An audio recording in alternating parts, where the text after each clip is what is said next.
tu profites aussi de te déplacer, souhaiter les frères et les sœurs bienvenus dans la présence du Saint-Esprit.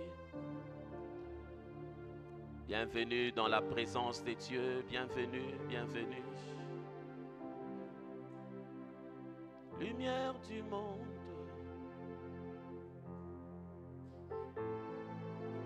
Abahaseli banda banda banda banda. Kevano shelebe ketama dalaba ute cité maman. Bienvenue à la maison d'adoration pour les nations. Vous êtes dans la joie. Que Dieu soit loué. Alors, j'aimerais que nous puissions continuer à creuser sur sagesse pour, premièrement, sagesse pour, premièrement, deuxièmement, troisièmement. Si ton voisin ne le dit pas, dis-lui cesse d'être aventurier. Comme on dit, sagesse pour... C'est trop faible, ça sort avec beaucoup d'hésitation. Come on. Acquérir, conserver et puis multiplier les richesses. Il en est une chose d'acquérir les richesses. Il en est une chose de conserver, il en est une autre de multiplier. L'acquisition des richesses, c'est tellement chose faible, facile, si nous pouvons ainsi dire, dans la vie de beaucoup. Mais souvent, le problème se trouve au niveau de la conservation et de la multiplication des richesses. Tout simplement parce que beaucoup de gens, surtout les chrétiens évangéliques, n'ont aucune notion sur l'argent. Quand ils parlent de l'argent, leur compréhension est en déphasage avec ce que la Bible prescrit. Déjà, une forte confusion entre les biens, les richesses et l'argent. Les biens, comme je le disais l'autre fois, c'est vos possessions de terre, de maison, vous avez des biens matériels. Mais l'argent, c'est la conséquence que vous avez en échange d'un service. Un mécanicien qui a passé la journée sous un véhicule, quand il résout le problème lié à la mécanique, on lui donne de l'argent en fonction du besoin qu'il a comblé. Voisin, est-ce que tu as épargné de l'argent cette semaine? S'il te dit non, tu es sur le chemin de la pauvreté. Ouais, tu es sur le chemin de la pauvreté. Tout celui qui est dans cette salle, qui est sur le média, qui me suit, s'il ne peut pas dire qu'il a épargné de l'argent cette semaine, il est sur la venue de la pauvreté. À coup sûr, tu es en train d'aller sur le chemin de la pauvreté. Et l'argent, 1000 $, 10 000, 1 million, c'est la conséquence d'un service rendu. Quand quelqu'un te dit « je n'ai pas d'argent », pose-lui la question, est-ce que tu as vendu un service? Tu as résolu un problème quelque part? La capacité à gagner l'argent est la chose qui manque au système éducatif dans le monde, singulièrement chez les Congolais aussi. Quelqu'un peut sortir avec beaucoup d'informations, mais ne pas être capable de produire de l'argent. Parce que gagner de l'argent se trouve sur le domaine de 3 choses. Premièrement, le besoin qui se trouve. Deuxièmement, ta capacité à faire cela.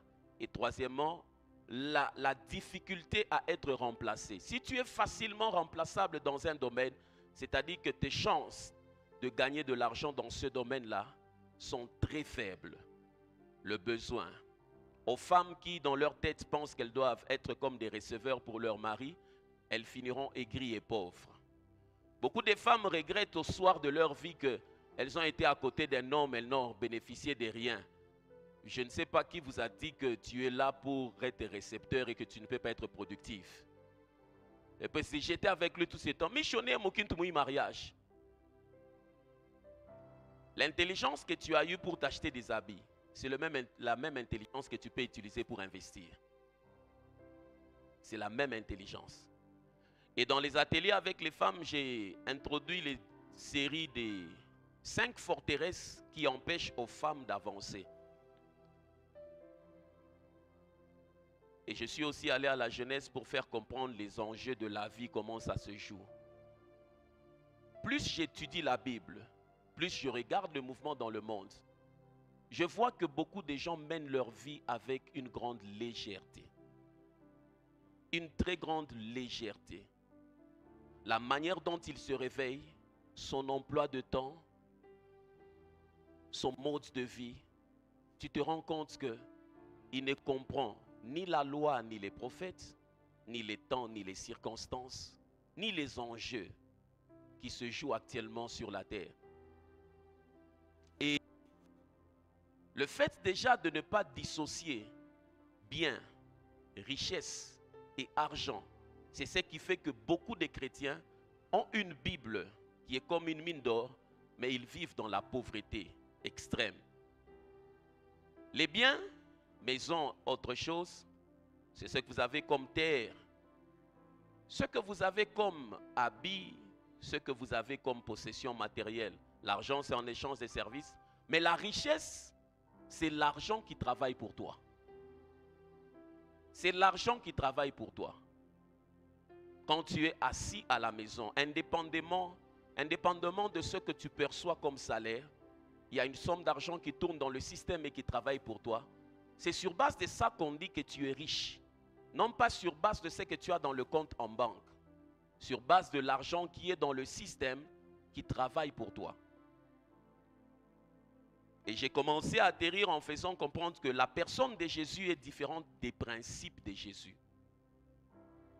L'évangile nous donne deux faces. La personne de Jésus et ses principes. La personne de Jésus qui crée votre paix, mais les principes de Jésus qui créent votre prospérité. La personne de Jésus vous prépare pour le prochain monde et le principe de Jésus vous prépare pour ce monde ici. Ainsi, quelqu'un peut être prêt pour le ciel, mais être en train de souffrir sur la terre. Parce que pour aller au ciel, la Bible déclare à tous ceux qui l'ont reçu, à ceux qui croient en son nom, elle a donné le pouvoir de devenir enfants de Dieu, lesquels sont nés non de la chair, ni de la volonté de l'homme, mais de l'esprit. Car Dieu a tant aimé le monde qu'il a donné son Fils unique, afin que quiconque croit en lui ne périsse point, mais qu'il ait la vie éternelle. Quand quelqu'un a reçu Jésus dans sa vie comme Seigneur et Sauveur, il a le ticket pour aller au ciel. Mais entre le ciel et sa vie sur la terre, pour qu'il puisse marcher la tête haute sur la terre, il ne doit plus interagir comme ayant encore besoin de la personne de Jésus, mais il doit maintenant marcher dans les principes de Jésus. C'est à ce niveau où un homme qui marche sans comprendre les principes de Jésus peut avoir une vie chrétienne très douloureuse. Dieu peut te donner un miracle d'argent, mais vous ne pouvez pas le protéger et le garder, ni le multiplier si vous ne comprenez pas les principes. Si vous ne comprenez pas les principes. Dis avec moi la personne de Jésus. Les principes de Jésus. Dans les principes de Jésus, la manière dont les choses ont été établies, la prospérité du chrétien est liée à son attachement à un leadership spirituel. La manière dont Jésus a établi les choses. La prospérité matérielle du chrétien est liée à son attachement à un leadership spirituel. La provision matérielle, les richesses, elles sont d'origine d'abord spirituelle. J'aimerais que nous puissions ouvrir nos Bibles ensemble et me relire Deutéronome 8, le verset 18 à 19 à haute voix. Que ton esprit soit connecté derrière cette lecture et que la sémence de bénédiction derrière cela puisse s'attacher à ta vie. Si tu es dedans, donne-moi un amen. Deutéronome 8, le verset 18 à 19. Vous y êtes? Je compte jusqu'à 3 et nous lisons ensemble. 1, 2, 3.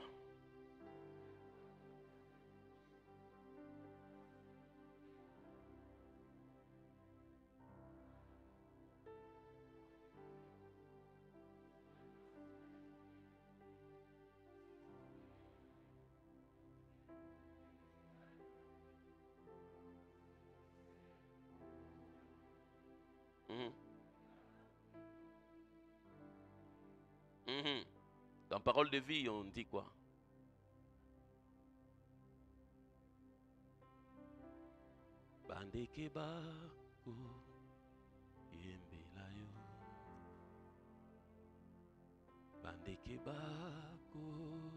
Vous, c'est le Seigneur votre Dieu qui vous donne la force d'obtenir ces richesses. Et ainsi aujourd'hui encore, il respecte l'alliance qu'il a faite avec vos ancêtres. Si vous oubliez le Seigneur votre Dieu, si vous suivez d'autres dieux, si vous les servez, si vous vous mettez à genoux devant eux, je vous avertis aujourd'hui, vous disparaîtrez complètement. Ah, vous disparaîtrez complètement. Quand tu lis, en homme averti, il y a deux choses qui en ressortent. La capacité d'obtenir vient des dieux, mais il le fait en fidélité à l'alliance qu'il a faite avec vos pères. Il y a des gens qui bénéficient des richesses, non pas parce qu'ils travaillent dur, mais parce que Dieu respecte l'alliance. Ainsi, Dieu est la source et la pérennisation des richesses est liée à l'alliance qu'il a contractée. Source et alliance démontrent davantage que la richesse, elle a pour origine le spirituel. Et dans les principes de Jésus, c'est-à-dire les enseignements établis dans la parole de Dieu, la prospérité du chrétien est liée à son attachement à un leadership spirituel. Pourquoi nous ajoutons spirituel au leadership? Si nous nous arrêtons seulement à dire leadership, on va juste parler de la notion d'influencer, on va juste parler de la notion d'influencer. Mais quand nous ajoutons spirituel, c'est pour dire que c'est une influence qui est dans le contexte divin. C'est une influence qui est dans le contexte chrétien. Et comment ça se passe? Il y a au moins 5 choses derrière la compréhension du leadership spirituel. Que Dieu bénisse les bien-aimés qui sont là à l'étude biblique, qui sont les prochains parents stables. Quand je reçois certains, dans ma marche de serviteur de Dieu, j'ai conclu que 99% des choses pour lesquelles les gens vont voir les serviteurs de Dieu sont liées au fait de ne pas avoir été disciplinés dans une église comme chrétien. Si les gens étaient disciplinés, mercredi il est à l'étude biblique, le vendredi il jeûne, séminaire il arrive. Dans un rouage de processus de 3 ans, il devient un maître dans la vie chrétienne. Mais quand tu écoutes certaines personnes, les choses qu'il dit, tu sens qu'il est vide par rapport à tel enseignement. Tu sens qu'il est vide par rapport à ceci. Après 3 ans de marche soutenue dans une vie chrétienne disciplinée, en termes de prière et d'enseignement, la manière dont les gens interagissent avec le pasteur est différente de celui qui a été instable. Il est très différent. Et le leadership spirituel a plusieurs tâches, mais il y en a 2 que je peux retenir. La première, c'est de prendre les gens de là où ils sont et de les amener là où Dieu veut qu'ils soient. Quand on dit que quelqu'un est un leader spirituel, c'est-à-dire que quand tu es derrière cette personne, sa première responsabilité, c'est de te prendre de là où tu es pour t'amener là où Dieu veut que tu sois. De là où tu es pour t'amener là où Dieu veut que tu sois. De là où tu es financièrement, de là où tu es physiquement, de là où tu es intellectuellement, de là où tu es socialement, économiquement. Le leadership spirituel, quand il te prend, il t'amène de là où tu es vers là où Dieu veut que tu sois. Non pas là où toi tu veux être. Là où Dieu veut que tu sois. Parce qu'au fait, celui qui a le programme de ta vie, ce n'est pas ton père, c'est Dieu. La Bible dit, je connais les projets que j'ai formés sur vous. Ce sont des projets de paix et de bonheur et non de malheur. Il y a des gens qui se battent pour plaire aux hommes sur la terre. Il y a des gens qui se battent. J'ai dit souvent aux gens, j'ai rencontré plusieurs cas des parents tribalistes qui s'opposent au fait que les enfants doivent se marier parce qu'ils ne sont pas de la même tribu. Et je pose la question à la personne. Est-ce que tu connais ce que Dieu pense par rapport à ton mariage? Tu te bats pour plaire à un homme. Mais pose-toi aussi la question, qu'est-ce que Dieu pense? Qu'est-ce que Dieu pense? Quand vous dites, nous, pas cette tribu, nous, pas cette tribu, qu'est-ce que Dieu pense par rapport à ça? Il y a des gens qui se sont battus. J'ai vu une fois, je suivais la prédication de l'apôtre André-Jacques Verneau. Un dimanche, il est monté à la chaire, il dit, je suis fatigué d'écouter. Papa a dit, maman a dit, nous ne sommes pas de la même tribu, Mundibou, tout ça. Mais finalement, où allons-nous? Parce qu'il s'était rendu compte que les gens sont assis comme vous êtes assis dans l'église. Célébrons le nom de Jésus, mais n'ayons pas la vie de Jésus. Et c'est comme ça que quand vous ne vivez pas certaines choses, ne faites pas semblant comme si vous méritez de les vivre. Ne faites pas semblant comme si vous méritez les vivre parce que tu es un chrétien de façade. Nous, on t'apprécie dans ce culte-là. Oh, ce jour-là, cette sœur, elle a pleuré. Ce frère-là s'est couché par terre. Quand Dieu regarde au ciel, il dit menteur, hypocrite, colporteur, tribaliste. Parce que lui, il voit ce que tu es réellement. Elle a conduit les cultes, elle a changé, elle a chanté. Il prêche ce frère. Dieu regarde, escroc. Escroc.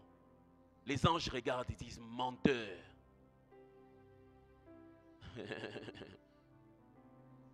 Les apparences sont réellement trompeuses. Et le leadership spirituel a pour principale tâche de prendre quelqu'un de là où il est et l'amener là où Dieu veut.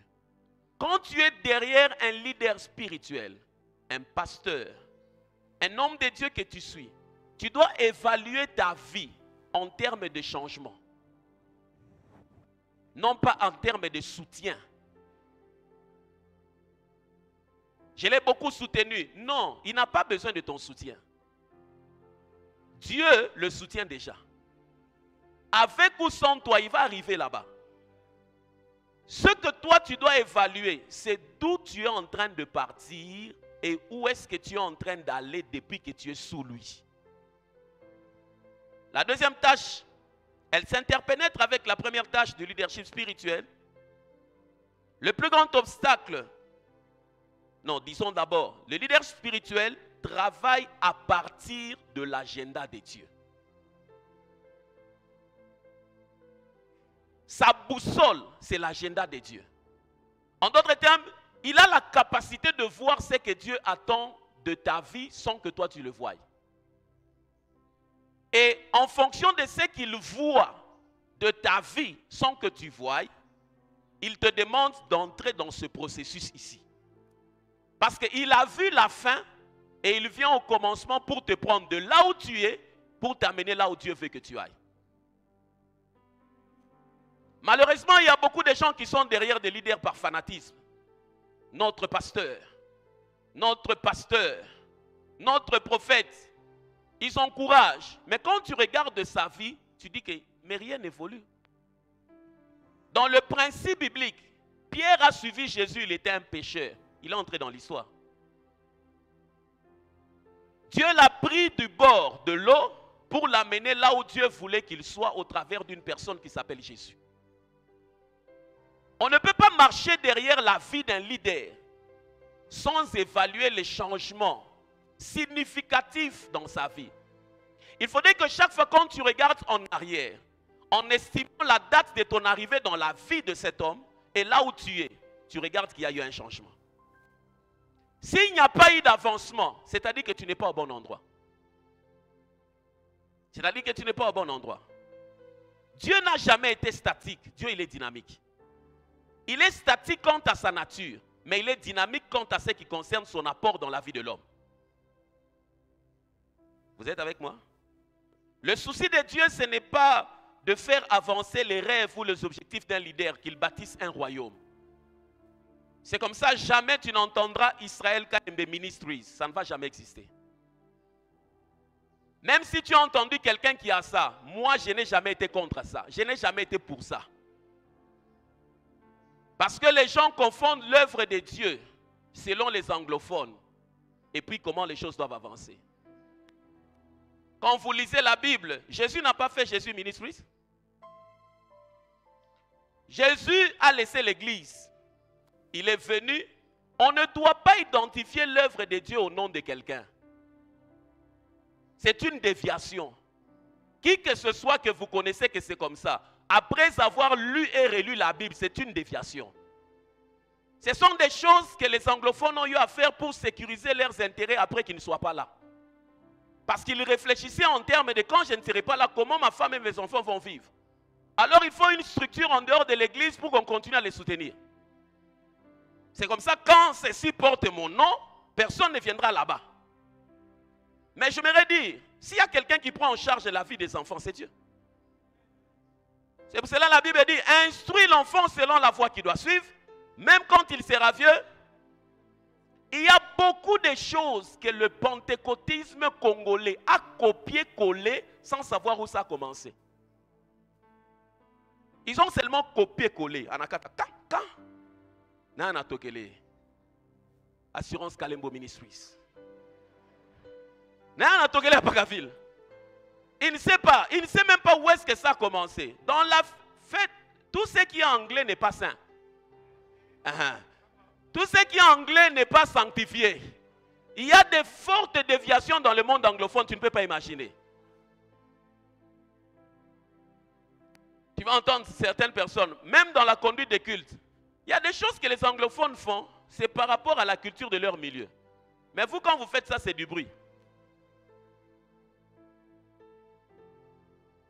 Dis à ton voisin, c'est la Bible qui est le mode d'emploi.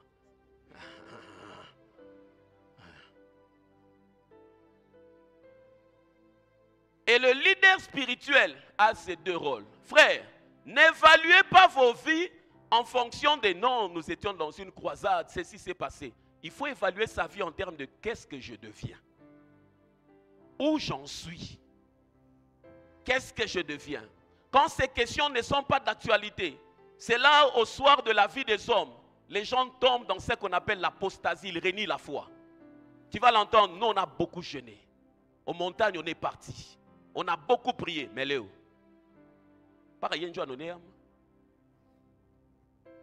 Parce que simplement, ils n'ont pas compris comment les choses devaient se passer. Le souci de Dieu, ce n'est pas de bâtir le nom de quelqu'un.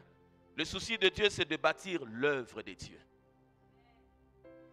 L'œuvre de Dieu, c'est ça son souci. Chaque fois que Dieu élève un homme, c'est pour qu'au travers de cet homme, on ne voie pas l'homme, mais qu'on voie Dieu. Si on commence à voir l'homme plus que Dieu, c'est-à-dire qu'il y a un problème. C'est une forme d'idolâtrie. Je n'approuverai jamais que le ministère chrétien porte le nom de quelqu'un. Jamais. Qui qu'il soit, je peux apprécier les autres choses qu'il fait.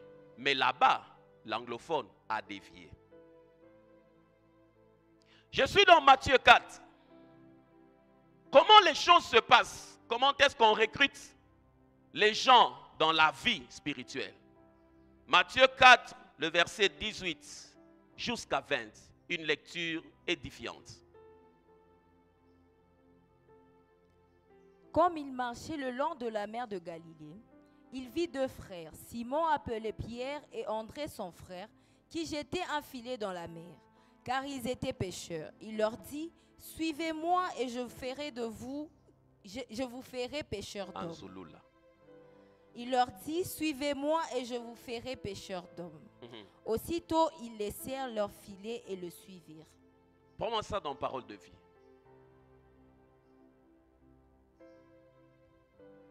Parole de vie.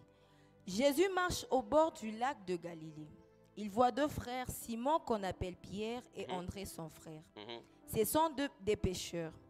Et ils sont en train de jeter un filet dans le lac. Jésus leur dit, venez avec moi et je ferai de vous des pêcheurs d'hommes. Aussitôt, ils laissent leur filet et ils suivent Jésus. C'est comme ça se passe. Le leader spirituel Jésus regarde ces gens. Il voit le programme de Dieu pour leur vie pendant qu'ils sont en train de faire autre chose. Il leur dit pas s'il vous plaît. Il dit venez. C'était un ordre. Pour dire, moi j'ai l'agenda de Dieu pour vos vies. Suivez-moi et je veux faire de vous ce que Dieu pense de vous. Ce que Dieu pense de vous, c'est de faire de vous des pêcheurs d'hommes. Il y a des leaders spirituels, quand ils regardent quelqu'un, suis-moi et tu vas devenir le millionnaire qu'il faut. Ce que Dieu pense de toi, ce n'est pas que tu deviennes un prophète, que tu deviennes un homme d'affaires. Te prendre de là où tu es et t'amener là où Dieu veut. Et il fonctionne avec l'agenda de Dieu. Dieu est esprit. En d'autres termes, le leader doit être capable d'interagir avec Dieu sur la fréquence de l'esprit. On dit qu'il est spirituel parce qu'il a la capacité de lire les lignes de la vie d'un homme dans l'agenda spirituel de Dieu. On peut lui dire, tu t'embrouilles avec cette sœur. Ta femme, ce n'est pas elle. Ta femme, c'est elle ici. Tu t'embrouilles. Tu t'embrouilles.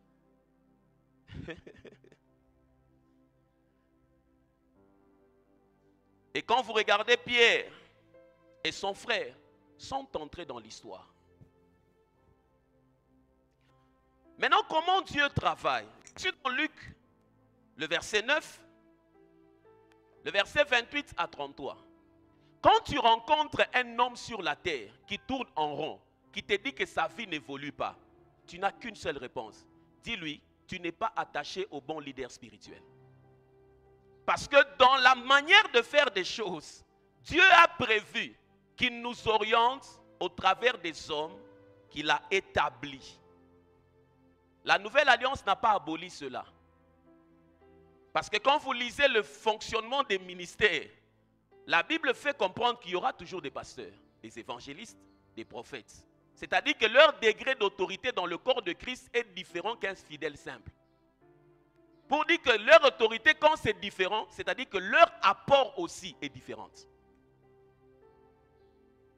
Je suis dans Luc 9, 28 à 33. Environ 8 jours après qu'il eut dit ces paroles, Jésus prit avec lui Pierre, Jean et Jacques, et il monta sur la montagne pour prier. Pendant qu'il priait, l'aspect de son visage changea, et son vêtement devint d'une éclatante blancheur. Et voici 2 hommes s'entretenaient avec lui. C'étaient Moïse et Élie, qui apparaissant dans la gloire, parlaient de son départ qu'il allait accomplir à Jérusalem. Pierre et ses compagnons étaient apaisantis par le sommeil. Mais s'étant tenus éveillés, ils virent la gloire de Jésus et les 2 hommes qui étaient avec lui. Au moment où ces hommes se séparaient de Jésus, Pierre lui dit, « Maître, il est bon que nous soyons ici. Dressons 3 tentes, une pour toi, une pour Moïse et une pour Élie. » Tu suis la lecture? Verset combien? 33. Come on. 34. Comme il parlait ainsi, une nuée vint les couvrir. Et les disciples furent saisis de frayeur en le voyant entrer dans la nuée. 36. 35, 36. Et de la nuée sortit une voix qui dit, « Celui-ci est mon fils élu, écoutez-le. » Quand la voix se fit entendre, Jésus se trouva seul. Les disciples gardèrent le silence et ils ne racontèrent à personne en ces temps-là rien de ce qu'ils avaient vu. Dis avec moi compréhension. Dis-le bien. Quand tu comprends ce passage, tu comprends comment est-ce que Dieu interagit. Jésus est en train de prier. C'est ce que la Bible dit, non? Pendant qu'il prie, il subit la transe. Oh, quelqu'un dit transmutation. Transfiguration. Transfiguration. Et quand il subit la transfiguration, 2 personnages paraissent. Élie et puis, la Bible dit qu'ils sont venus pour lui parler de l'exode, de son exode. Pour lui dire que tu vas sortir, tu vas connaître la sortie. Et pour l'encourager, il échangeait avec eux. Et pendant qu'il échangeait avec eux, Pierre dans son sommeil se réveille. Il voit la chose. Et directement, il s'adresse à Jésus. Il oublie même la présence de ceux qui étaient là, Moïse et Élie. Je ne sais même pas s'ils avaient fini de parler. Et directement, quand il parle, faisons 3 tentes. Pour toi, pour Moïse et pour Élie, restons ici. Et quelque chose se passe. D'abord, il n'avait aucune maîtrise sur ce qui se passait et il ne comprenait pas. Et automatiquement, la Bible dit, une nuée est venue. Quand cette nuée est venue, c'était pour lui dissocier du bénéficiaire de la réalité qui se passait. Dans la nuée, une voix sort. Il lui dit, celui-ci est mon fils, écoutez-le.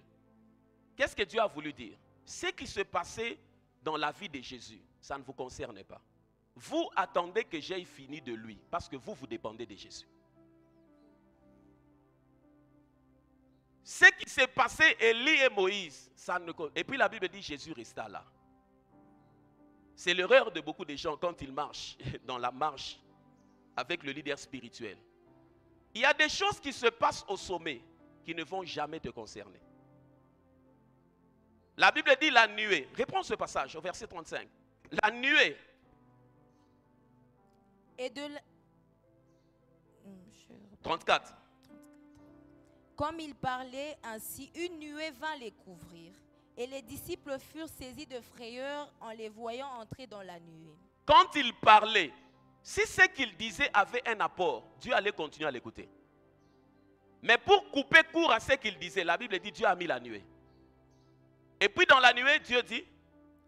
Et de la nuée sortit une voix qui dit, celui-ci est mon fils élu, écoutez-le. Mambo Moïse na Élie Pierre Aikwangari. Toi, ton problème, regarde à Jésus. C'est lui que je t'ai donné. Dans la marche spirituelle, quand tu ne sais pas dissocier ce que tu dois obtenir de Dieu et ce que tu dois obtenir du leader spirituel, tu vas te perdre comme Pierre. Il a proposé des solutions qui pouvaient marcher, mais qui ne vont pas aider à ce que les avancées divines soient faites. C'est là où j'aimerais dire, tout ce que vous faites qui marche ne signifie pas que ça a été approuvé par Dieu. Le fait que quelque chose marche ne signifie pas que ça a été approuvé par Dieu. Jésus, ils auraient pu faire déjà les bois, ils font les tentes, mais ils allaient seulement se rendre compte que la seule personne qui allait rester, c'est Jésus. Et Moïse et Élie n'allaient pas rester parce que c'était des êtres spirituels. Vous êtes avec moi? Vous êtes avec moi? Et Pierre a voulu mettre Jésus, Moïse et les autres sur le même pied d'égalité. J'ajoute un autre passage, je suis dans Luc 6. Je suis en train de t'amener à comprendre que la prospérité du chrétien est liée à son attachement à un leadership spirituel. Je vais y arriver pour te faire comprendre comment les choses se passent. Je lis moi-même. Dans Luc 6, à partir du verset 12, la Bible dit qu'en ces temps-là, Jésus se rendit sur la montagne pour prier. Pour faire quoi? Si vous n'avez plus les informations de prière d'un leadership spirituel, c'est-à-dire qu'il a séché. Parce que la source de la sagesse qu'il doit tirer, l'énergie, dépend de sa connexion avec Dieu. Quand quelqu'un commence à avoir beaucoup de justifications par rapport aux jeunes, je connaissais l'un de mes vieux qui était très fort dans les choses des services, tout ça. À un certain moment, quand vous discutez avec les gens, ça, nous on a déjà beaucoup jeûné. On a déjà beaucoup jeûné. Maintenant, quand tu le regardes sur le terrain, tu sens que non, il a séché. Et quand je parle de leader, ça ne veut pas dire seulement le pasteur. Les papas et les mamans sont les leaders de leur famille. Une maman qui n'a pas de vie de prière va interagir dans la manipulation.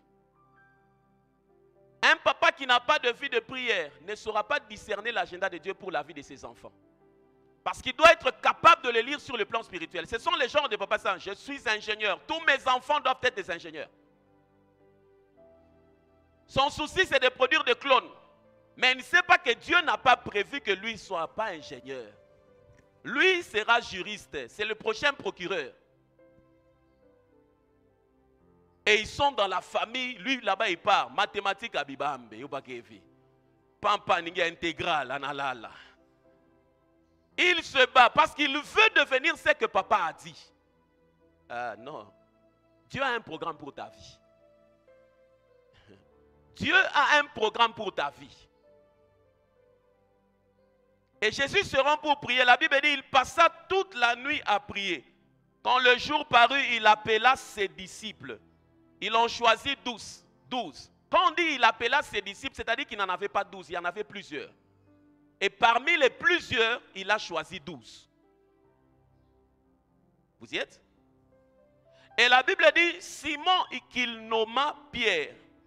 André, son frère, il donne le nom Après, il descendit et s'arrêta au plateau où se trouvait une foule de disciples. Il y avait des gens qui avaient choisi de le suivre. Mais dans ces gens qui avaient choisi de se suivre, il a sélectionné 12 qui devaient interagir avec lui à un autre niveau. Là-bas, ça ne m'intéresse pas encore. Et la Bible dit, ceux qui étaient tourmentés par des esprits impurs étaient guéris. Tout ça, ça se passe, tout ça, ça se passe. Et maintenant, la marche commence. Après qu'il ait prié, il reçoit les instructions, il établit les gens. Il commence à marcher pour prendre les gens de là où ils étaient et les amener là où Dieu voulait, mais en fonction de l'agenda de Dieu. La première des choses qui se passe, c'est lorsque ces gens maintenant ont faim. Ils marchent, ils marchent, ils marchent, ils manifestent un besoin. Je suis dans Jean chapitre 6.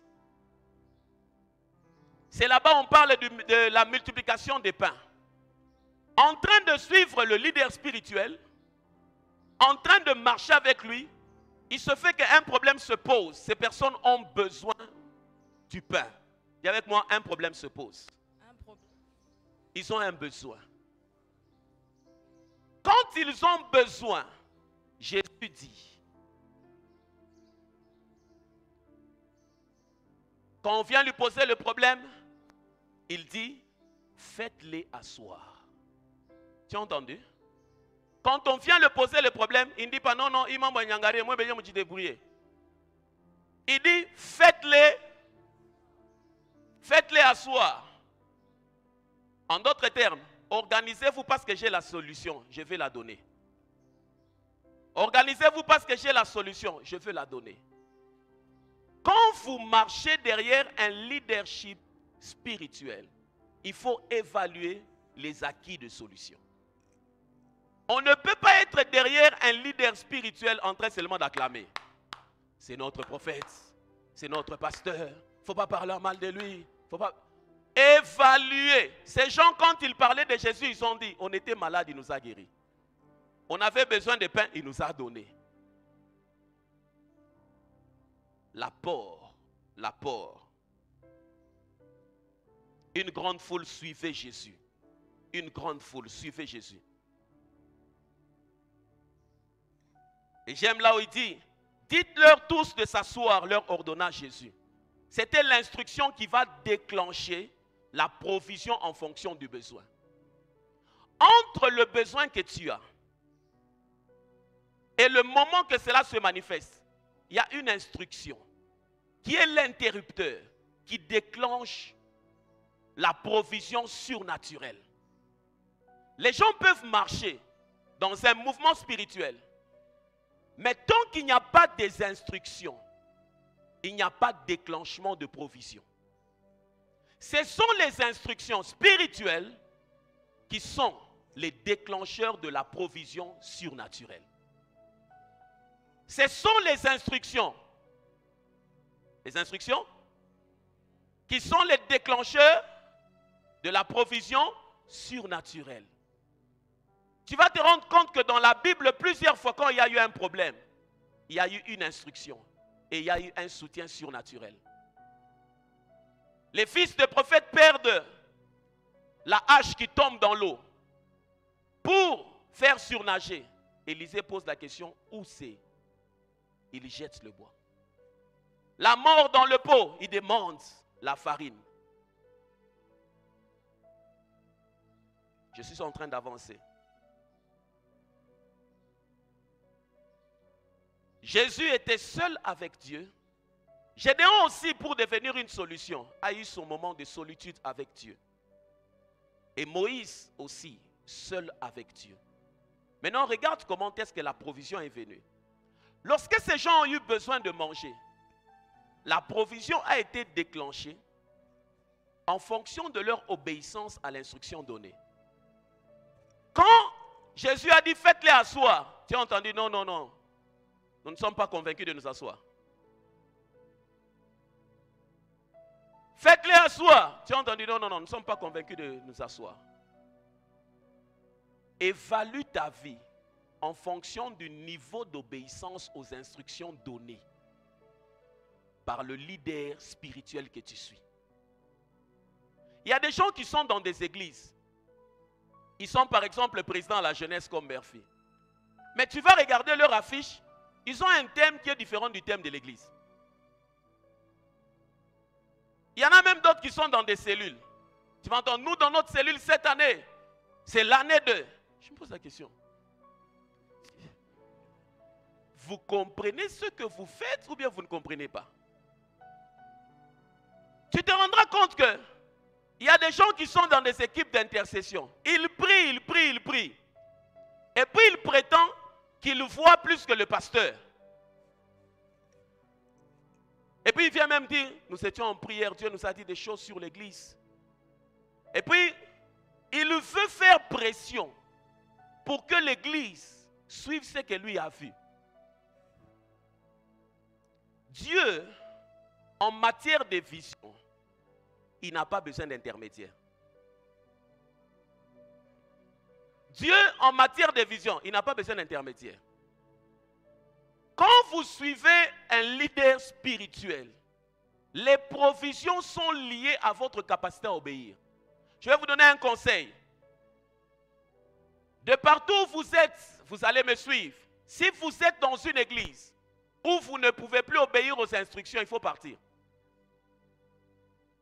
Il faut partir. Il ne faut plus venir. Il faut partir. Parce que chaque fois que tu murmures, tu te maudis. Regarde la marche d'Israël. Quand ils ne pouvaient plus obéir à Dieu, la présence de Dieu devenait un jugement.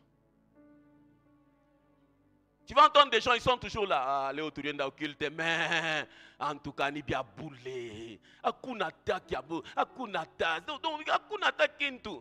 Dimanche prochain, il se lave, il s'habille, et puis il vient encore au culte. Il est assis derrière. Il passe, il est sévère.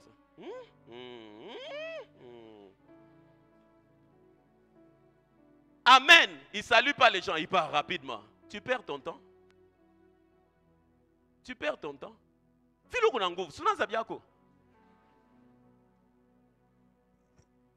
C'est trop simple. Comme vile kuna nguvu, na wewe kale, unaanza fundisha bantu bakuye.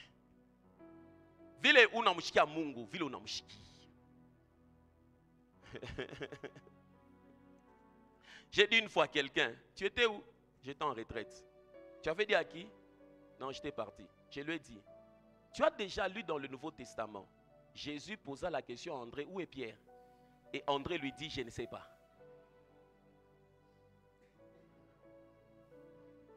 Il m'a chuk Shimon et Pierre. Tu as déjà entendu?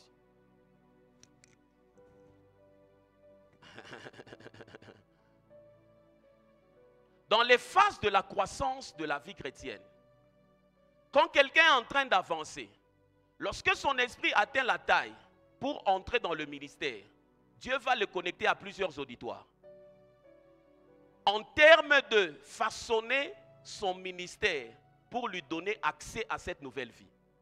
Mais un fidèle d'église que tu vois dans beaucoup d'auditoires est un instable. Mais un ministre de Dieu que tu vois dans plusieurs écoles, dans plusieurs auditoires, est à l'école. Parce que la configuration de son esprit et les attentes de Dieu sont différentes. C'est ainsi que Dieu peut lui dire, va là-bas. Quand je lisais le bishop David Oyedepo, à un moment, il parle des moments où il partait dans des séminaires de Kenneth Hagin, de Kenneth Copeland. C'était chaque année, il part. Chaque année. Papa Albert partait souvent aux États-Unis, dans les conférences des autres, tout ça, tout ça. Et tu vas te rendre compte que quand tu n'as pas compris ces choses, c'est quelle conférence? Il faut être édifié quand même. Vous n'avez pas les mêmes attentes que Dieu. Ce que Dieu attend de vous et de lui sont différents. C'est ce qui fait que quand tu n'as pas fini le cycle de la bonne chrétienté et que tu entres dans le ministère, tu es un pasteur instable. Tu es un pasteur instable. Et c'est ce qui caractérise beaucoup de jeunes gens. Il dit que Dieu lui a dit de commencer un ministère. Il commence. Dès qu'il a l'occasion d'aller en France, il part. Le ministère meurt. Donc Dieu a recommencé le système de Jésus. 3 ans et puis ça disparaît. Mais Jésus, après 3 ans, la chose a continué. Sans lui. Une œuvre de Dieu qui ne vit qu'à cause de la présence du leader ne vient pas de Dieu. Une œuvre de Dieu qui ne vit qu'à cause de la présence du leader ne vient pas de Dieu. Jésus a marché 3 ans sur la terre. Il a enseigné, formé des gens pour une œuvre qu'il ne va jamais voir. Il n'a pas assisté à la dédicace du temple. Il n'a pas assisté au premier culte de l'église. Qu'il a enseigné. Il est parti sans savoir comment les choses allaient se passer. Mais c'est devenu l'organisation mondiale la plus puissante au monde. Sans la présence à l'inauguration de l'initiateur. Pour dire que Dieu ne fait jamais des choses inachevées. Ce qu'il commence, il achève. Je vois mal que Dieu t'amène te marier pour aller mourir à l'accouchement. Je vois mal que Dieu t'amène dans le ministère pour devenir un mendiant. Je vois mal que Dieu t'amène au campus au nom de Jésus pour mendier. Dieu, quand il donne une vision, il prévoit une provision. Je vois mal que quelqu'un dise que Dieu m'a dit de commencer telle chose et puis je ne vois plus le chemin. Jésus, a-t-il cessé d'être le chemin? Je vois mal que Dieu ait commencé quelque chose, tu dis que je ne vois pas. Jésus, il n'est plus la lumière. Comment vous mettez vos échecs sous le dos de Dieu facilement? Comment? Dieu n'a pas changé. Et c'est à ce niveau maintenant où tu comprends que la marche avec un leader spirituel est fonction de comment tu interagis avec les instructions qu'on donne. Il y a des instructions que tu ne vas pas comprendre. Mais la seule chose qu'on exigera de toi, c'est l'obéissance. Regarde comment Dieu donne maintenant la richesse. Dans les milieux des pentecôtistes, il y a beaucoup des anciens riches. Il y a beaucoup de gens qui, au début d'une œuvre, ils donnaient beaucoup. 20 ans après, ils ne donnent plus. Ils avaient eu, ils n'ont pas conservé, il n'y a pas eu multiplication. Parce que pour que la richesse demeure dans la vie de quelqu'un, il doit s'aligner sur comment est-ce que Dieu pense quand il a donné la chose. Comment est-ce que Dieu pense quand il a donné la chose? Dans Exode, le chapitre 3e, le leader spirituel qui s'appelle Moïse rencontre Dieu au buisson ardent. Combien d'entre vous ont lu ça? Ont déjà entendu parler? Je vais voir la main droite. Il rencontre Dieu au buisson ardent. Le leader spirituel, il reçoit des instructions, il parle avec Dieu. Et puis, je suis dans Exode 7, le verset 13. Une histoire se passe.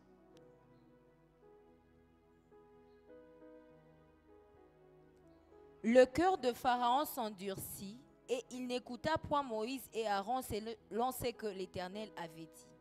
Le cœur de Pharaon s'endurcit. Le leader spirituel reçoit l'instruction de déplacer des millions de personnes. Vous savez que le peuple d'Israël s'était estimé en termes de millions? Combien d'entre vous savent cela? C'était des millions de personnes qui devaient quitter de là où ils sont et arriver là où Dieu veut. Mais ils ne devaient pas marcher selon Moïse, ils devaient marcher selon l'agenda de Dieu. Et il se fait que Moïse rencontre un obstacle qui s'appelle Pharaon, il endurcit son cœur. Le leader spirituel livre des combats spirituels sans que ceux qui sont en dessous de lui soient informés. Moïse n'est pas venu dire au peuple, Pharaon, je vais utafanya. Vous avez entendu Moïse dire ça? Quand il sort de chez Pharaon, il est avec Aaron. Vous n'allez jamais entendre Aaron dire, même si Moïse ne vous dit pas, mais moi aussi j'étais là. Pharaon a résisté beaucoup, hein? Vous savez ça? Tu as entendu Aaron dire ça? Ce sont les genres de personnes qui manquent la mentalité d'Aaron, mais qui se retrouvent au milieu des ministres de Dieu. Il veut montrer aux gens qu'il est proche du ministre de Dieu. Quand il sort, même s'il ne vous dit pas, mais moi j'étais là aussi. Ni Moïse, ni Aaron n'ont parlé de l'endurcissement de Pharaon. Mais au moins ils livraient des batailles pour un peuple qui ignorait tout ce qui se passait au sommet. Parce qu'ils voulaient les prendre de là où ils sont pour les amener là où Dieu veut. Mais non pas selon lui, selon l'agenda de Dieu.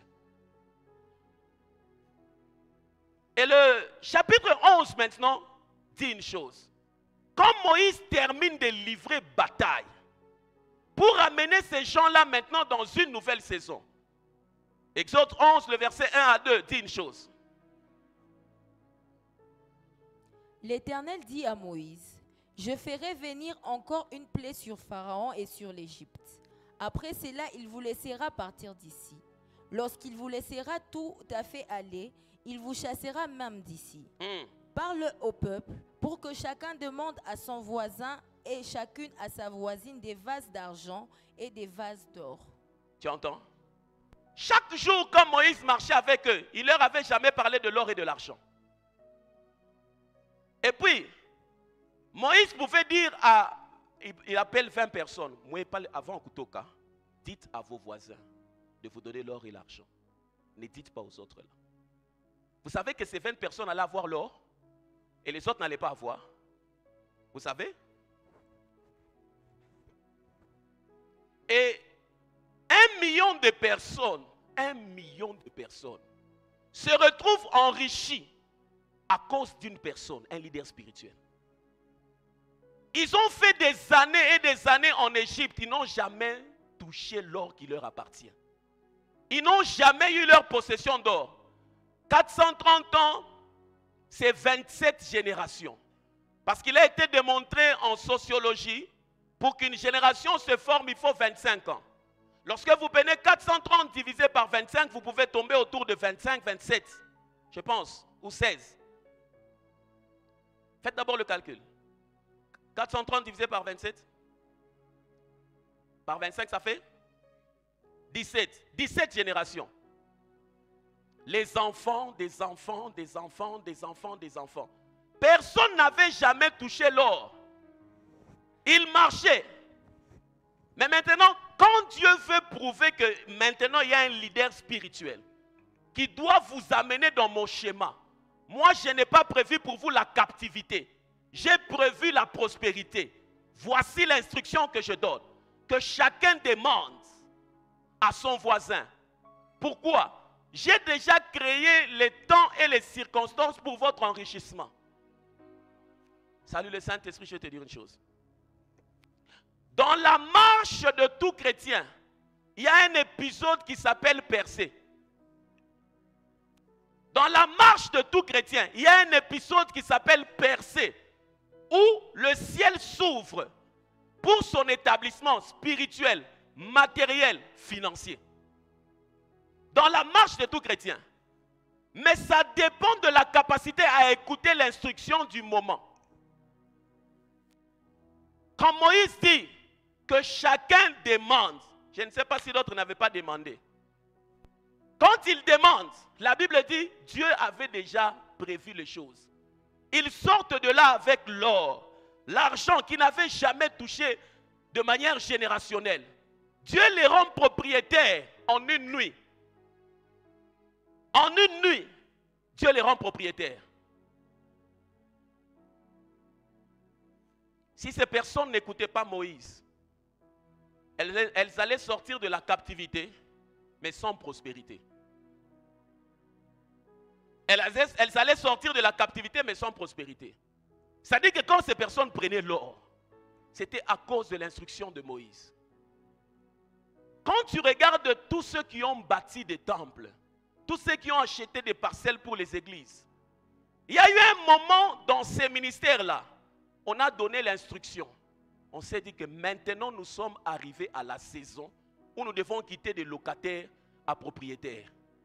Les gens se sont dit, ok, nous allons obéir. En 1996, Papa Albert Lukusa se décide d'acheter le bâtiment en face de l'église Viens-se-voir. 1996, ça fait 28 ans je pense. Il y a 28 ans. En 1996, la crise se vit au Katanga. Une forte crise. Mais il dit, je dois acheter ce bâtiment en face, qui appartenait à une famille connue de la place. Quand il donne l'instruction, les gens s'organisent pour prendre des engagements. Aujourd'hui, 28 ans après, quand tu regardes la vie de ces gens qui ont contribué, il y en a d'autres qui ne prient pas, mais au moins ils sont prospères financièrement.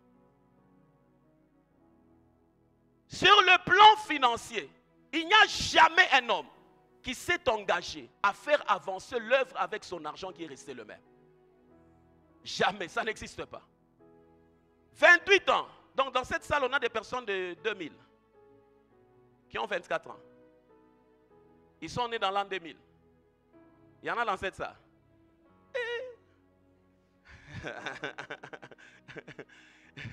Ils sont nés ils ne sont pas là en 1900, mais en 2000. Il y en a dans cette salle. Ah, ok. Tu n'as chauffe, hein? Donc quand j'ai dit 1979 là, ils regardent 2000. 1996, il parle comme Moïse, demander des vases. Nous voulons acheter. L'argent vient dans ta vie en tant que chrétien, non pas comme les païens. Se comparer à un païen, c'est comme dire à la chèvre, pendant que tu es poisson, viens vivre sous l'eau. Vous n'êtes pas conditionné par le même régime, ni les mêmes lois, ni le même environnement. Et il se fait que beaucoup de chrétiens, quand ils parlent, les païens, non, rejette ta foi, rentre là-bas. Mais si tu es entré par ici, comprends comment les choses fonctionnent. Quand Dieu dépose l'argent dans la vie du chrétien, c'est d'abord pour lui. Deuxièmement, c'est pour que le royaume avance. Troisièmement, c'est pour qu'on vive la compassion de Dieu au travers de lui.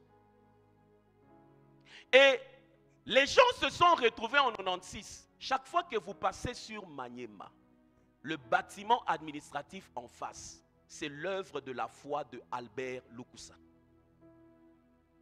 Ce bâtiment-là, tel que tu le vois, l'argent de cette époque-là, pour que ça puisse être rassemblé, la foi rassemble les ressources surnaturelles. Quand tu le suis dans ses prédications, il y a 4 thèmes de ses prédications comme élargissez l'espace de votre tente. Il y a l'autre, il y en a au moins 4, je vais vous les donner le dimanche. Quand il parlait, il disait nous allons bâtir un temple d'une capacité de 15 000 places. On aura une chaîne de télévision. On aura des écoles.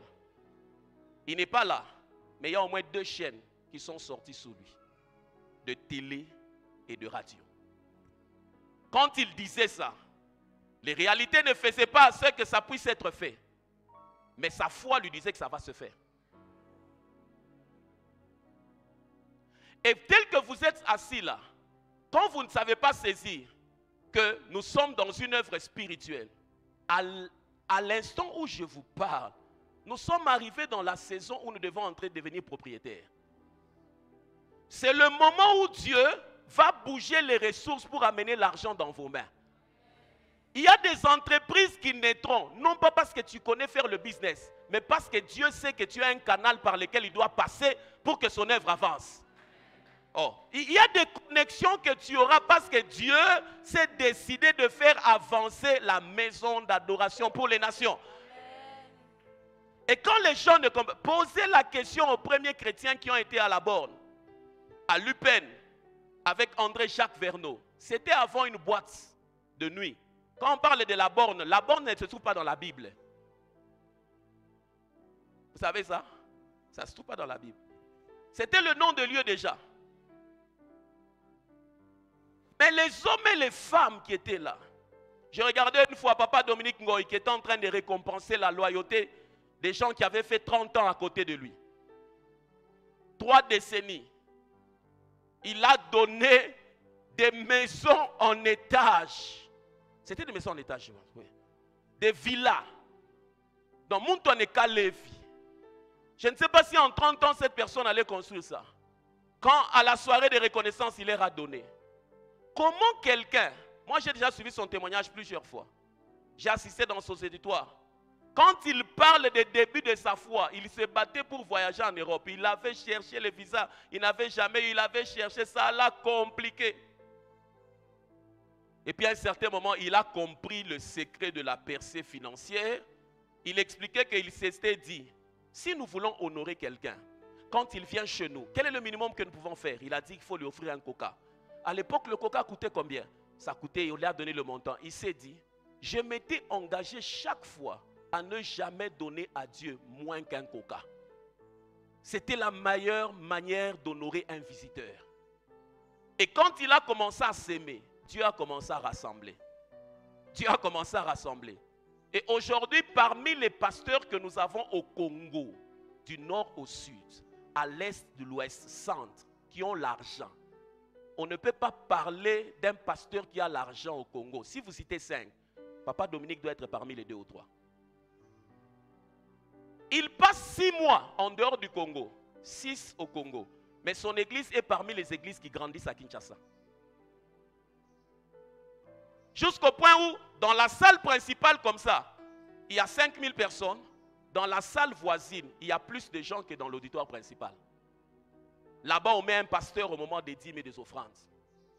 Mais le parcours de ces gens-là, qui 30 ans après peuvent offrir aux gens des villas, a commencé le jour où ils ont saisi, dis avec moi saisi, que l'époque où Dieu veut nous visiter, c'est le moment où nous devons demander des vases à nos voisins.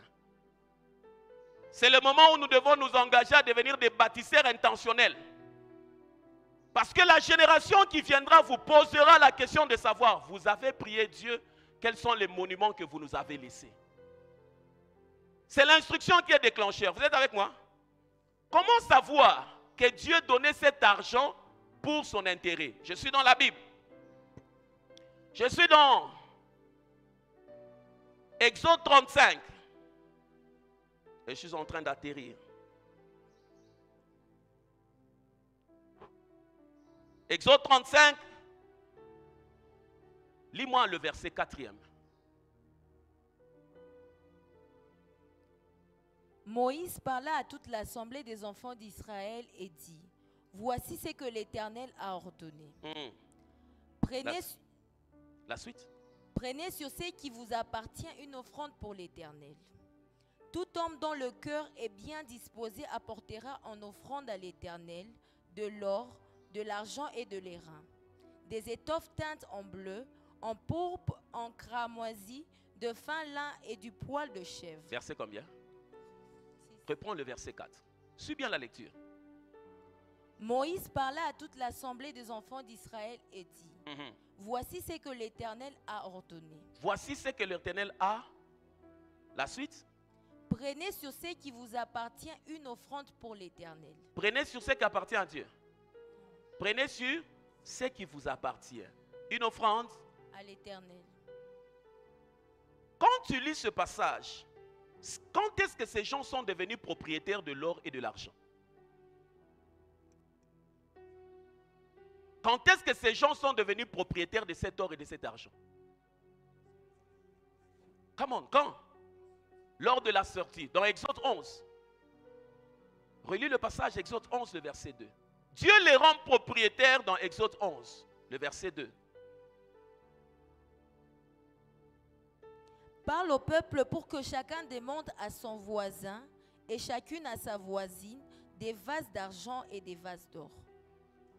L'instruction simple. Ils ne se battent pas pour s'enrichir. Dieu a prévu les temps et les circonstances. Ils reçoivent facilement, sans se battre. Et puis ils partent. Mais maintenant, l'ignorance de la mission de l'argent apporte la compromission. Quand on ne comprend pas pourquoi est-ce que Dieu donne l'argent, pourquoi Dieu t'a donné le travail, pourquoi Dieu t'a donné la richesse, tu vas te compromettre.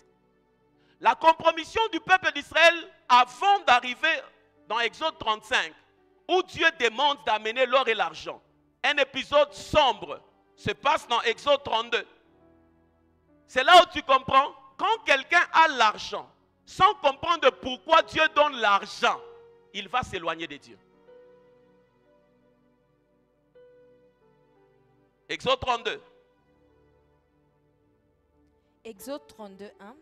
Le peuple, voyant que Moïse tardait à descendre de la montagne, s'assembla autour d'Aaron et lui dit, allons, fais-nous un Dieu qui marche devant nous, car ce Moïse, cet homme qui nous a fait sortir du pays d'Égypte, nous ne savons ce qu'il est devenu. Quand les gens commencent déjà à parler du leader de cette manière, cet homme, ce Moïse, celui qui avait chassé les démons dans ta vie, celui qui a prié pour que tu aies des enfants, pour que tu aies le travail, c'est lui qui a fait assez que tu puisses arriver là où tu es.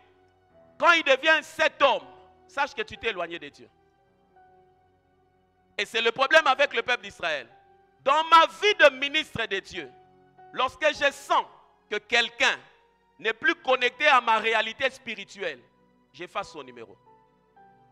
Et puis je m'arrange à ce qu'il reste loin de moi.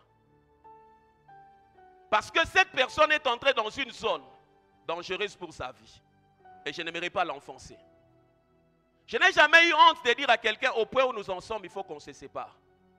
Et puis je dis par moment à tel, dis à tel que le prophète Israël a dit ceci. Si tu ne sais pas lui dire, moi-même je vais lui dire. Lis-moi ça. Aaron leur dit, ôtez les anneaux d'or qui sont aux oreilles de vos femmes. Ôtez les anneaux d'or qui sont aux oreilles de vos femmes avec l'or que Dieu avait donné. Ils se sont fait des anneaux d'or, n'est-ce pas? Parce que c'était à eux maintenant, n'est-ce pas? Est-ce que ces esclaves avaient-ils cela? Ils ont eu ça sous l'instruction de qui? Comment? Ils ont eu ça sous l'instruction de qui? De Dieu, par qui? Par Moïse. La suite. Ôtez les anneaux d'or qui sont aux oreilles de vos femmes, de vos fils et de vos filles, et apportez-les-moi. Donc, ils ont fait des bijoux pour leurs femmes, pour leurs fils, pour leurs filles. La suite. Et tous ôtèrent les anneaux d'or qui étaient à leurs oreilles, et ils les apportèrent à Aaron. Il les reçut de leurs mains, jeta l'or dans une moule, et fit un veau en fonte. Et ils dirent, Israël, voici ton Dieu, qui t'a fait sortir du pays d'Égypte. Lorsque Aaron vit cela, il bâtit un autel devant lui et il s'écria, demain il y aura fête en l'honneur de l'Éternel.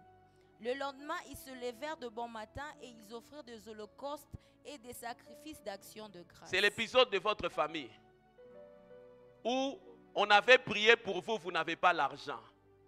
Le frère là venait chez vous, il priait, vous n'avez pas l'argent. Vous avez eu le travail, vous avez jugé qu'il était standard bas. Vous avez jugé qu'il n'est plus de notre niveau. Il faut le recevoir à la véranda là-bas et puis donner lui quelque chose. Et puis... Mais entre-temps, vous êtes en train de bâtir un veau d'or, en train de vous éloigner de la réalité de la source. Ouais. Le peuple s'assit pour manger et pour boire.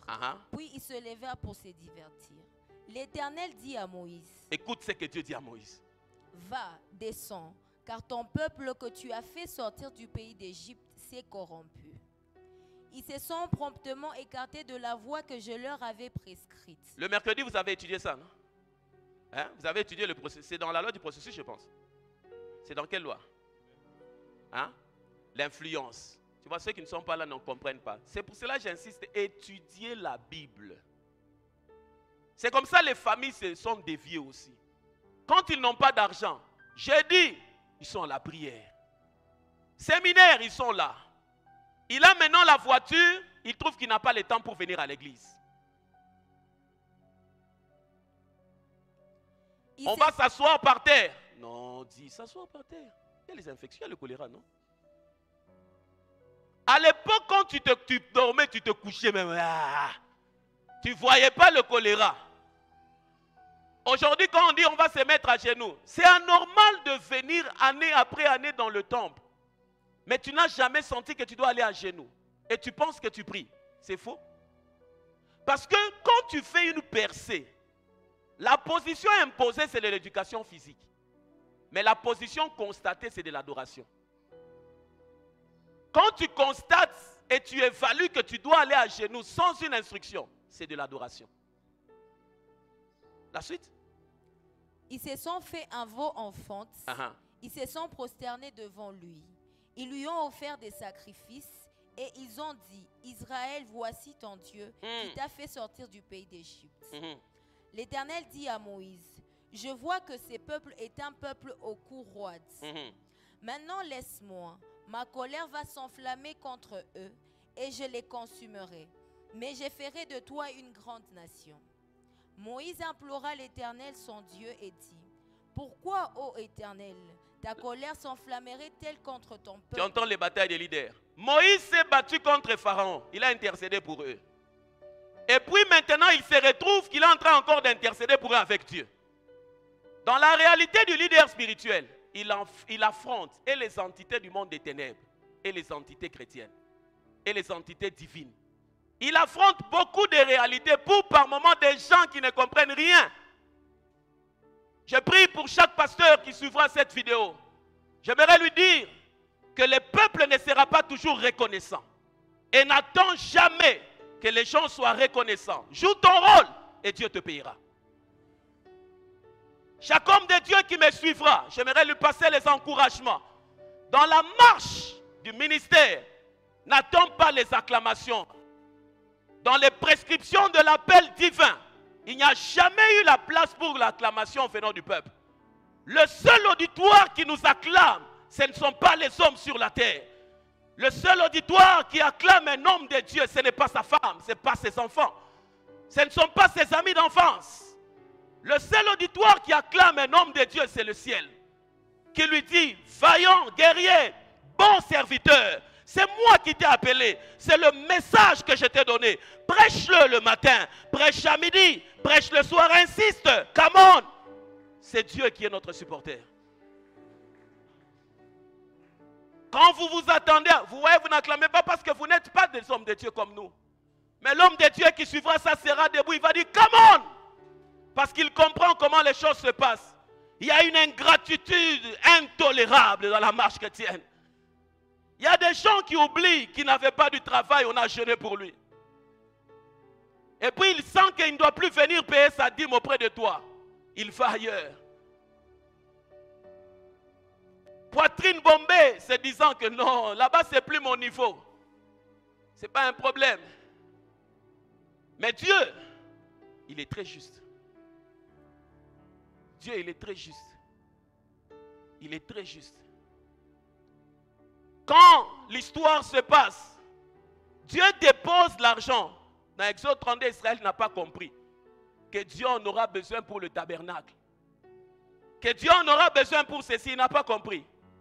Ils se sont dit, faisons l'or pour nos enfants. Que ma femme aussi envoie. L'enseignement de la prospérité charnelle, c'est ce que les gens prêchent. Quand Dieu te bénit, fais un effort. Rentre dans le quartier où tu avais souffert. Passe avec ta voiture. Salue tes condisciples. Klaxonne un peu s'il fait semblant.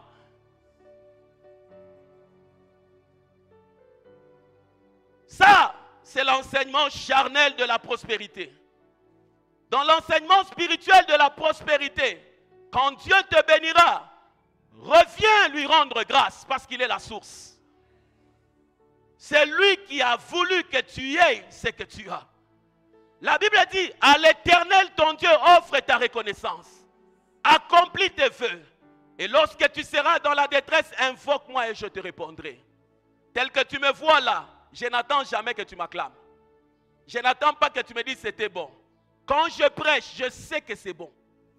J'ai investi le temps à étudier la Bible. J'ai rencontré l'un de mes mentors qui m'a enseigné des choses magnifiques. Et dans nos études, les outils que nous utilisons sont les meilleurs dans l'étude, dans la théologie. Ça me suffit que les gens acclament, que les gens n'acclament pas. J'ai vu plusieurs invitations tomber dans mon WhatsApp. Les gens m'invitent, après qu'ils m'aient suivi à Biwan. J'ai dit à quelqu'un, tu vois tel que je suis là, je ne cherche pas où aller prêcher. Dieu ne m'a pas appelé pour tourner. Il y a des saisons où Dieu me dit, Israël, va bénir les jeunes. Parce que quand tu ne seras pas là, ils vont continuer. Je me concentre, je fais des services. Je me pose des fois des questions. Est-ce qu'il comprend même le prix de ce que je lui transmets? Est-ce qu'il comprend même ce que ça m'a coûté pour arriver là-bas? Il ne comprend pas. Mais j'obéis juste à celui qui m'a engagé. Prie pour eux, je prie. Je paye mes dettes générationnelles. Parce que ce qui est vrai, un jour, je ne serai pas là. Mais je veux que quand j'arriverai devant le maître, ils me disent, bon et fidèle serviteur. Pas des gens qui étaient là, Daddy, Daddy. Mais derrière le dos de Daddy, on ne sait pas ce qu'il raconte. Lorsque tu commences à vivre dans le soupçon, tu vas détruire ta communion. Si tu veux détruire ton cœur, bats-toi pour comprendre et connaître ce que les gens disent de toi. Keep your heart. Keep your heart. Je parle aux hommes de Dieu qui me suivent. Leaders spirituels. Travaillez de manière à prendre les gens de là où ils sont, là où Dieu veut qu'ils soient. C'est pour dire que peuple de Dieu, il y a des moments là où on veut t'amener. Ça sera différent de tes ambitions. Ça va te faire mal. Quand on te dira, va jeûner 3 jours à sec, tu diras, j'aime beaucoup manger. Mais dans le plan de Dieu, j'ai vu que tu dois te tenir devant des foules. Tu as besoin d'une autorité spirituelle qui ne peut venir que par le prix à payer dans le jeûne et la prière. Montrez-moi un homme qui marche dans l'autorité spirituelle sans avoir payé le prix dans le jeûne. C'est pour cela que les gens touchent l'argent comme ça. Ça tremble dans les mains, ça les échappe. La Bible compare l'argent à maman, un Dieu, une divinité. Pour dire qu'une divinité ne peut s'asseoir quelque part que par le résultat d'une adoration. Je ne sais pas si tu comprends. Et s'il est au mauvais endroit où on ne donne pas l'adoration, alors il faudrait que le possesseur ait la capacité de l'imposer. Un rythme. Comme toi, tu ne peux pas l'adorer et que lui doit être ton serviteur, c'est-à-dire que tu dois avoir l'autorité pour qu'il t'obéisse. Tu me suis? L'argent est comparé à un Dieu. Un Dieu, pour rester quelque part, a besoin de l'adoration. Mais dans la vie du chrétien, l'argent ne doit pas être un Dieu, il doit être un serviteur. Maintenant, comme lui est déjà un Dieu dans un autre monde, et qu'il vient dans ta vie, et qu'il ne sait pas être Dieu, et qu'il doit te servir, s'il doit te servir, donc toi tu dois avoir l'autorité. Tu dois avoir l'autorité pour lui dire, 1 million reste ici. 2 millions reste ici. Ce qui fait que certaines personnes, ils se battent. Quand il arrive à certains marchés, on l'enlève. Dès qu'on parle des plus grands montants, on le met de côté. Parce que l'argent comme divinité ne le voit pas comme une autorité. Mais dès qu'il le voit comme une autorité, il se soumet. Il se soumet. Il se soumet. Est-ce que Dieu peut dire que l'argent qui se trouve dans tes mains va servir? Le dimanche prochain, quand j'introduirai, je vous ferai comprendre les 5 usages bibliques de l'argent. Déjà, le passage que nous allons utiliser, c'est 2 Corinthiens 9, 8 à 11. J'aimerais que l'on lise et je vais conclure avec une chose. Ouvrez-moi vos Bibles. Ne sois pas fanatique derrière un homme de Dieu. Évalue ta vie. Qu'est-ce que je deviens? Est-ce qu'on m'a pris de quelque part où Dieu veut? Est-ce qu'on est en train d'opérer selon l'agenda de Dieu? Seigneur, souviens-toi des hommes et des femmes qui servent. Souviens-toi des hommes et des femmes qui se battent parce qu'ils sont sous l'ingratitude des personnes pour lesquelles ils ont prié. Mais je prie, Seigneur, que tu payes ces hommes et ces femmes que tu as engagés. Tu n'es débiteur de personne. Vous êtes dans 2 Corinthiens 9, 8 à 11. 1, 2, 3, come on. Oh, come on. 1, 2, 3. Non, commençons au verset 6e. Lis-moi ça. 1, 2, 3.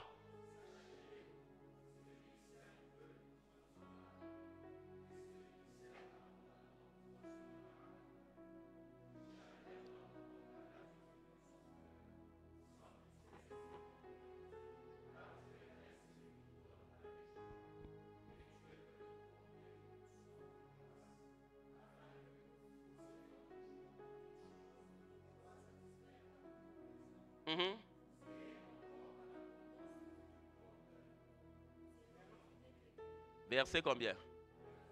Jusqu'à 11. Comment? 9?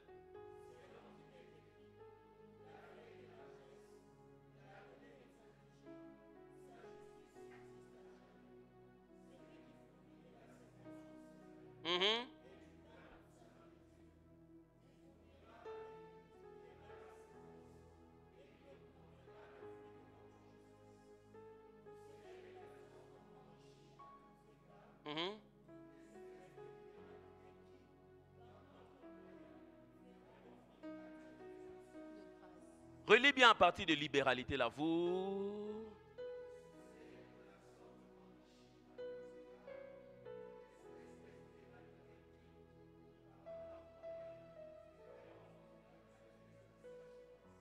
Oh, la Bible est magnifique. Dans les 5 usages, donnons un et nous allons rendre grâce à Dieu. Quand tu as l'argent dans tes mains, c'est-à-dire que Dieu a décidé que tu sois un semeur. La première fois que l'argent vient dans tes mains, le premier usage biblique de l'argent dans les mains d'un chrétien, c'est le paiement de la dîme. C'est la première des choses qui doit sonner comme une alerte dans la vie du chrétien.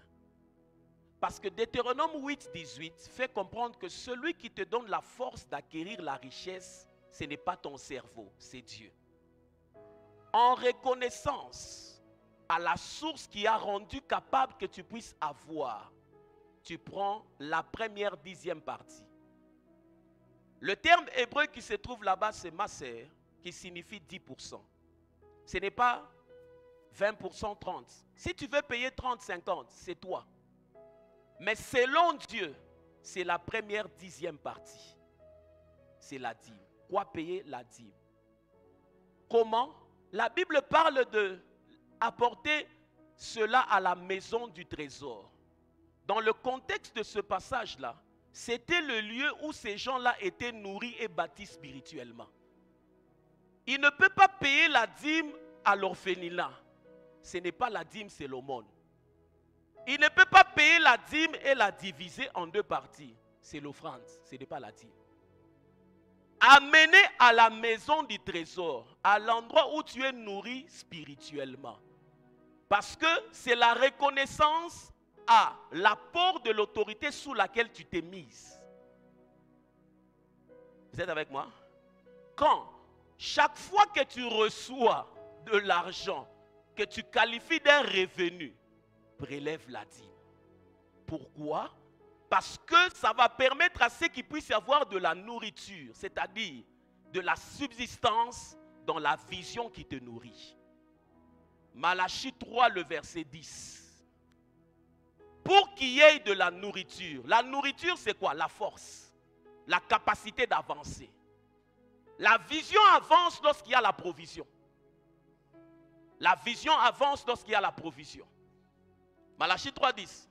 Apportez à la maison du trésor toutes les dîmes, afin qu'il y ait de la nourriture dans ma maison. Mettez-moi de sorte à l'épreuve, dit l'Éternel des armées, et vous verrez si je n'ouvre pas pour vous les écluses des cieux, si je ne répands pas sur vous la bénédiction en abondance. Afin qu'il y ait de la nourriture en abondance. Quand on utilise abondance, c'est-à-dire qu'il y a possibilité de croissance. Et quand il y a la nourriture en abondance, la vision avance. La vision avance. Quand tu entends un chrétien se battre pour te dire si je dois payer la dîme, je ne dois pas payer la dîme, il faut lui dire, donc tu n'as pas encore compris que ce que tu as, c'est Dieu qui t'a rendu capable. La Bible dit que de la bouche de Dieu sortent la connaissance et l'intelligence. C'est-à-dire, même l'intelligence que tu as utilisée pour avoir cet argent est venue de Dieu. Le souffle de vie ne vient pas de la pharmacie. Quand quelqu'un vit avec des bouteilles d'oxygène, à un moment, on se retrouve qu'on est planté. Parce que la subsistance, c'est Dieu qui la donne. C'est le premier usage biblique de l'argent. Chaque fois que l'argent tombe dans tes mains, regarde d'abord tes mains. Regarde bien tes mains. Nous sommes arrivés à l'épisode où Dieu veut enrichir les gens à la manne. À la saison où Dieu, quand il me montrait la masse informe de la manne là, je ne savais pas que 5 ans après vous serez comme ceci. Mais dans mon esprit, je suis arrivé à l'endroit où nous voulons shifter. Où nous devons acheter des terres, construire des hôpitaux, construire des écoles, des universités.